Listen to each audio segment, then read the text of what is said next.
This is CGTN, China Global Television Network.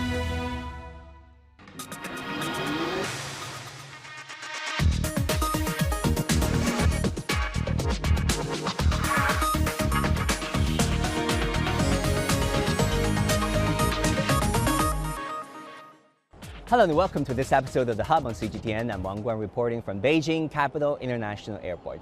Now, there have been mixed reactions to China's lifting of its quarantine and travel restrictions. Apparently, some countries welcome Chinese travelers with open arms. Thailand even sent one of its deputy prime ministers to Bangkok's main international airport to welcome the first group of Chinese travelers. Thank you, Thailand. On the other hand, some countries put on some very stringent requirements asking Chinese arrivals, China-originated travelers to put on a band showing that they are coming from China. Apparently, those were not the friendliest of policies, but regardless, just look around me. There have been an increase, a surge of Chinese travelers going overseas. And for those who have arrived in China, they're breathing a huge sigh of relief now that they don't have to go through quarantine. I'm traveling back from Latvia.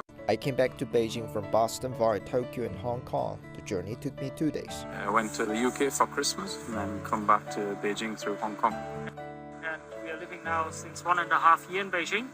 And we were in Germany just for Christmas holiday. And now we are coming back again. I came back to Beijing from Melbourne via Hong Kong. We thought there would be a quarantine and we considered it in our travel plan, but China lifted quarantine by January 8th. We finished all entering procedures in just a couple of minutes. I'm looking forward just going out in the city without quarantine. It's much more convenient now, so yeah, we're really happy now that we do not have these restrictions anymore. I really support this decision. Our lives have been quite affected in the last 3 years. I think China really cares about its people to make such a decision now.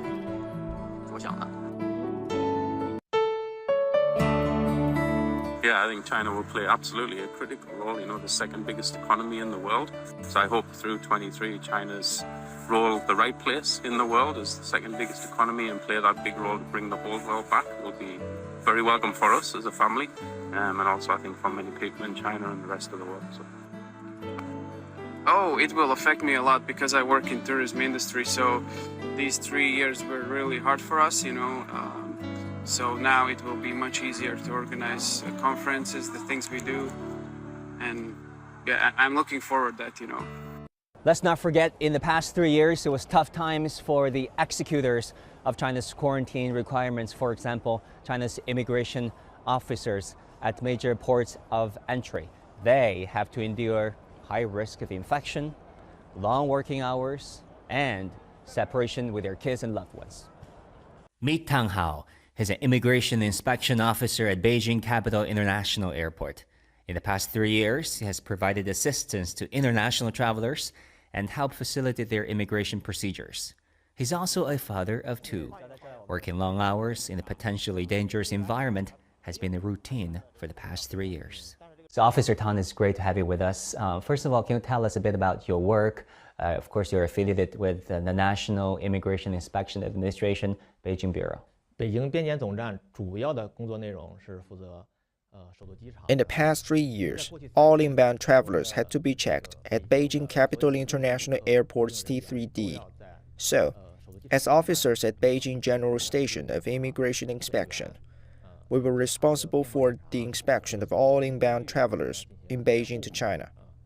主要就是包括这些。 So Officer Tang, when you talk about China's immigration policies, a lot of people associate that with very strict quarantine measures. What kind of challenges does it add to your work? 在过去3年，我们是因为 We were doing more than inbound checks in the past 3 years. Preventing COVID from entering China became our new priority. Immigration inspection officers like us had to wear PPEs for inbound inspections such as gloves, goggles, and other equipment just like all medical workers did. We were providing the highest level of protection to our officers.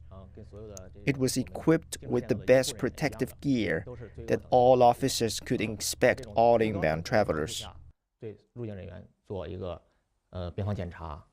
But you will have to abide by China's quarantine measures as well, right? If you meet with people coming from what was used to be high-risk areas, you have to go through quarantine for up to 2 weeks. And during that time, you will not be able to meet your kids and family.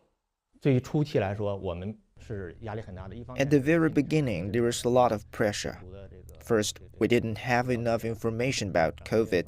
Second, we are not medical professionals. We had a lot to learn. That's why it was so stressful. And also, as immigration inspection officers, we had close contact with inbound travelers who were potentially infected. So, we were facing higher risks during the pandemic. In order to remain operational, we had to work for a certain period of time and then stay in quarantine before going back to work. We were not able to meet our family and anyone outside during closed-loop management. We couldn't even meet our colleagues when staying in quarantine. And we have many young officers who may have little kids and old people to look after. For those couples, both working in our system, when one was quarantined at home, he or she couldn't see their family, even at home. Especially during the 2022 Beijing Winter Olympics, there was a lot more pressure on border entry. We needed more staff on duty. For most of us at that time, it was like continuous duty and subsequent quarantine. So we would spend at least 1/3 of the time in isolation every year, during which we couldn't see our family. 所以说这是也是我们的生活上的压力。 It was very tough 3 years. What kept you going? 首先，这是我们作为一名 As an immigration inspection officer, professionalism has been supporting us all along. We need to nurture a spirit of devotion. In the face of difficulties, everyone has been striving forward despite all the hardships. At the very beginning, when the special zone was established, we did not know about the disease, and we had to wear PPEs for 7 or even 8 hours. The pressure due to inbound travelers was massive back then, because the flights had not been reduced, and we had full flights heading back. Our border entries were under great pressure, and during Beijing Winter Olympics, we needed more officers than ever. When there are COVID-positive people entering, we needed to move them to another place, which would for sure cause direct exposure and contact. So it all depended on everyone in our team to face the difficulties and strive forward. Of course, with China optimizing its quarantine and travel requirements since January the 8th, 2023, what changes does that bring to your line of work? I think things changed in 2 different ways. On the one hand, there are more flights and more passengers coming in, so the expression on their faces has changed. Before, we were wearing protective suits to carry out inspections. The way they looked at us and the attitude were generally cautious. The fact that we were wearing PPEs created distance, but people's fear of being infected also increased the distance. Now we can see overseas Chinese who have not returned home for 3 years. They cry with joy when meeting with their families. We also see business people who often travel. They do not need to stay in quarantine anymore. It's convenient to do business now, and they give us the thumbs up. On the other hand, life has also changed. Although the virus is still there, we now have a better understanding of it, and the change of our policy has brought us closer to each other emotionally. I feel really happy about it. So having been an immigration officer for, 15 years now, can you perhaps share with us some of the more memorable stories of yours? 印象深刻的事情太多了，但是我现在回想起来， There are actually too many things that left an impression on me. Now, as I recall, the first thing is when I started this job in 2008, and that was during Beijing Olympics.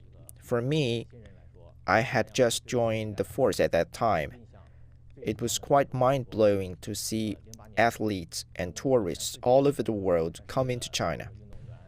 The 2008 Olympic Games had won applaud and recognition of the whole world, and it was a great opportunity for people all over the world to know about us and China. I could actually feel both outbound and inbound passengers praising China at that time. I was so proud of it and proud of my country. And the second thing I want to share is the evacuation of overseas Chinese from Libya in 2011. My colleagues were on a chartered plane to Libya to pick up overseas Chinese. Back then, we were responsible for entry procedures for the chartered plane in Beijing. The most impressive moments for me are when we went through the formalities for these overseas Chinese. We welcomed each and every one of them, saying, "Welcome home." Many of them were Chinese employees stationed overseas, and some were Chinese workers who were really tough, working abroad for years. When we told them that our country would take them home, we saw tears of gratitude in their eyes. That was really impressive. I almost cried at that time, and I learned that our country will always get our back. The third story is about our work during the pandemic. In the past 3 years, I was so impressed by our team spirit because every one of us was so dedicated to their work. No one flinched at the most difficult time. And these are the 3 stories that I want to share. Now for some international response to China's new travel policies, let's talk to a panel of experts. Now for more discussions, I'm joined today in College Park, Maryland, the United States, by Martin Dressner, Professor and Chair of the Logistics, Business and Public Policy Department of the R.H. Smith School of Business at the University of Maryland. Both in Hong Kong SAR, we have Fu Xiaowen, Vice President at the Air Transport Research Society. And we also have in Hong Kong, China, Kim Cherney, Associate Professor of the Department of Logistics and Maritime Studies at Hong Kong Polytechnic University. Welcome to the Hub on CGTN, gentlemen. Kim, why don't I start with you? You're an aviation expert. Let me ask you this. How soon do you expect air travel, both to China and from China to the outside world, to return to normal? Because there are so many forces at play. There's a lagging effect, but also there's pent-up demand for Chinese to go outside and vice versa. So what we see worldwide, actually, globally, the scheduled airline capacity is relatively close to where we were in 2019. This is pre-pandemic. Some countries, like China, is a little bit behind, and some other countries are closer to where they were pre-pandemic. Altogether, I feel like a lot of people, they want to travel, and as soon as they can travel, they do it. And yeah, so this is... So I think, there's a common wisdom, so to say, that by maybe 24, even 25, sort of we will be back where we were in 2019. Okay, great. Xiaowen, let me go to you. You live in Hong Kong, China. A lot of northern-bound travelers, Hong Kong residents going north to the Chinese mainland. There's a quota right now in place, meaning 60,000 travelers are allowed to go to the north, to the mainland China these days. But how do you feel about all these changes? And finally, we have Guan, right, after 3 long years. Yeah, I think everybody's very pleased about the move after so long. Finally, I think that we can move almost freely between Hong Kong and mainland. This is the good news to families and also to business. As far as I know, soon after the opening, many of the quota in some of the busy days has been taken. So we are extremely pleased, and we hope it could be even more convenient in the days to come. Yeah, that's the hope. Dressner, in the United States, how do you expect traveling to and from China to return to what it was before COVID? Based on your own country experience, I guess it's not totally comparable, China and the United States, but what is your best guess? I checked the numbers, and our domestic employments travel in the United States is pretty close to almost at 2019 levels. And so the recovery here in the U.S. has been pretty well complete. Now, we still are short on some international routes, especially to China. And I know that the U.S. airlines, and I'm sure the Chinese airlines, are very anxious to restart a lot of those routes and to get traffic back to 2019 levels very soon. So, Kim, which countries or regions do you expect to benefit more from China's move, meaning lifting its travel and quarantine restrictions? Well, what we think is that those countries where the Chinese are like to go for leisure travel will be benefiting very much, like Singapore, Thailand, and so on. But talking about Europe, it's also a hot spot for tourists, right? If you think about Greece, Italy, even Montenegro, Serbia, where I went to recently. But on one hand, you have the European Union being very wary and cautious about unconditionally welcoming Chinese travelers. They said Chinese travelers must go through COVID testing. But on the other hand, the tourism industry and the aviation sectors of Europe are rubbing their hands to welcome Chinese travelers. How do you see these different dynamics playing out in the weeks and months ahead? Yeah, policies can change like any time, and hopefully there will be it's like free travel without any testing in the future. I can say I was just flying from Germany into Hong Kong, and it was like in the old days, and it was a big relief. I can say I really think this is important, and of course, airlines, the tourism industry, businesses. They're hoping for like free traveling among countries. And then how do you see the lift of quarantine and travel restrictions impacting China-US relations, which haven't seen nearly as much people-to-people exchange as they should have since the trade war in 2017, 2018, and then COVID? Certainly, there's a lot of people who would like the movement of people to go back to pre-2019 types of levels. I work at a university, and we really missed our Chinese students. So we There's would a big Chinese diaspora in the University of Maryland. I went there briefly for an accent reduction program in 2011, I guess, 2012. Beautiful campus. Yeah, we would love to have our Chinese students back. We need them, actually. And certainly from an academic point of view, I can't wait to get back to mainland China to visit all my friends there. What do you think the Chinese students have brought to the classrooms, at least from the courses that you have taught them? They're fabulous students. We love them. They bring a level of rigor. They bring a different perspective, so they mix well with our American students and students from other foreign countries. So they're a terrific asset to U.S. universities. Xiaowen, we see countries and regions having very different attitudes towards Chinese travelers. Some Southeast Asian countries, such as Thailand, having their sports minister, tourism minister, and the deputy prime minister, I guess, welcoming the Chinese travelers, the first bunch of them since COVID, at Bangkok's International Airport. And compare that against the restrictions placed by countries like South Korea. How do you think these Southeast Asian countries, such as Thailand, are able to attract more Chinese tourists?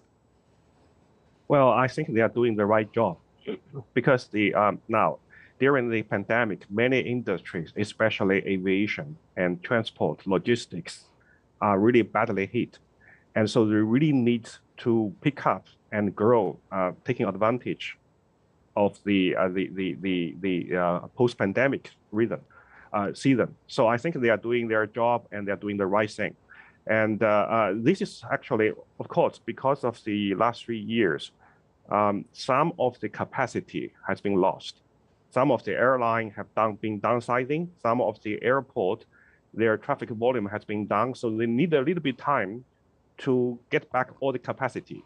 But most importantly is the demand. If the demand is there, it will going to drive the recovery. So once we liberalize the travel and there's a higher demand, that eventually going to boost up everything. I think this is a good start. And then I've got to ask you this, as a Hong Kong resident, as Chinese, how do you feel when you see the images of Chinese travelers being forced to wear a band saying that I'm Chinese, as a yellow band, a yellow board, placed, right next to their chest, at the customs, as if they're paraded through the customs. These Chinese travelers stand out. How do you feel about them? This humiliation, or is this simply quid pro quo? If you think about what Beijing did to international travelers inbound, or do you think these countries like South Korea are shooting themselves in the foot? Well, I think it's more, instead of looking like a smart move, it's more like something, a decision made out of panic. I think the people are probably very concerned when they look at some of the numbers. They get very worried and concerned, and they do these things, which may not be smart. Now, I think the problem is we have gone through the pandemic for 3 years. We should have learned a lot. So our decision rules, our decisions should be based on some clear and transparent rules or guidance or some data, instead of a panic. And also at a time when we really want the tourism to recover, we really want people to travel more. This is the time to really make people more comfortable about traveling, make it more convenient for people to travel. We understand, well, there may be a panic, but hopefully as this time goes by, people really can come back to the basics. What should be the right decision rule? What can we do to make things smoother, make people travel happier and more convenient? Yeah, what we need is facts, not fear. Martin, how do you see China's lifting of travel restrictions affecting the recovery of the global economy?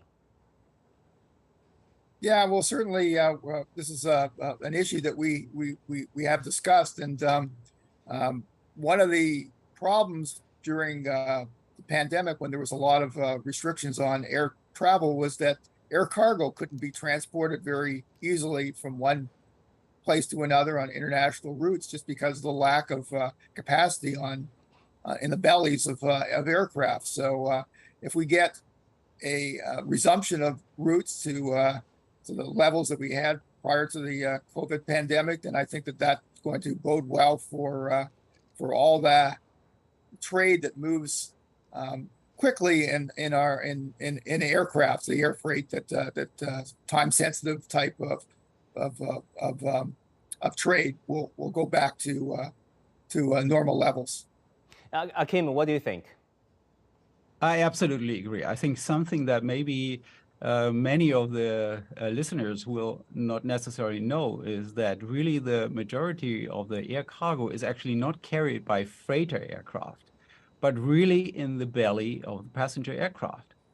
So Hong Kong was and is, again, the #1 cargo airport in the world. Then passenger demand dropped, and passenger aircraft also, there were very few aircraft. And then this also had a strong effect on the air cargo traffic at Hong Kong International Airport. Why? Because a large share of the air cargo is carried by passenger aircraft. And then, of course, some airlines, they use the passenger aircraft and they turn them into so-called freighter, not freighter, but freighter. But that was only doing part of the job. So overall, the air cargo demand, although Hong Kong is so strong, was still lower than what there was pre-pandemic. Although there was such a strong demand for air cargo, and that really had to do with the lack of passenger aircraft. So there's a strong relationship here. And now with the recovery of passenger demand, this definitely helps also air cargo business. Well, thanks for enlightening me and our audience, I suppose. Xiaowen, how do you expect the reopening of China to impact the world economy? Well, I think the news about the world economy is really mixed. I think for many, many reasons. The oil price, economy, strong currency exchange. But this is a time, really, we need drivers. We need some boost. And I think the opening up of the Chinese aviation market really going to help the global economy, especially sectors such as tourism, such as logistics, trade, and definitely it's going to be a positive factor. But so far, there are fears about the reopening of China and rising Chinese demand to push up commodity prices, to push up oil prices. What would be some of your concerns? Well, I think the problem, as I mentioned, is when this is a time we really need to work together to help the economy, to promote trade, to promote communications. Now, I understand there may be some concern, but after so long, we should really learn from what we have seen and do in the last 3 years. So we need some transparent and clear decision rule, and people can discuss. We want to understand what the decision have been made, how they were made, and what are the facts and the information they are based on. And then I think make it clear and transparent, and then we can really help the economy, help the people's communication together. Yeah, Martin, you study the intersection of business and public policy. I guess the reopening of China is a case in point where a political decision, a policy decision can go a long way in impacting the business world, not just in China, the United States, but the rest of the world. Yeah, of course. Politicians make political decisions, and we're hoping that the political decisions they make are going to be favorable for promoting trade. Yeah, Xiaowen, talking about mainland and Hong Kong, the Greater Bay Area has been a much talked about concept. It's written in the Chinese Constitution as well as key policy documents. It's made a priority for China. And then with the Tongguan, the reopening of mainland borders to Hong Kong residents, how do you expect the Greater Bay Area to gain momentum from here? Well, I think it's a good news, and it's almost a must to make it very, very convenient for people to travel and meet each other and collaborate. Now, if you look at the Greater Bay Area, different region cities play different roles. Hong Kong has been very strong in finance, in basic fundamental research. I think we are probably one of the cities that have 5 of the top 100 universities. So we are very, very strong in fundamental research. On the other hand, if you look at Shenzhen, for example, they have a very vibrant high-tech R&D. Yeah. And then if you look at Guangzhou and also that whole area, very good in manufacturing. And if you want to develop a new product, if you do the prototype in Hong Kong, it's going to be expensive. It's going to take much longer, rather than get it done, for example, in Shenzhen and Dongguan. So really, the region have a lot of synergies and to cooperate. Now, how do you realize that synergy? You need people to freely travel, to meet each other, work seamlessly together. So I think the Tongguan or the liberalization of the travel is a must in the short term and also in the long term for the region to really realize the synergy. All right, Xiaowen, Martin, and Akim, thank you all, gentlemen. Thank you for being part of this discussion, and thank you for coming to the Hub on CGTN. Thank you. Bye-bye. My pleasure. That will do it for this edition of the Hub on CGTN. I'm Wang Guan at Beijing Capital International Airport. I'll see you again next time.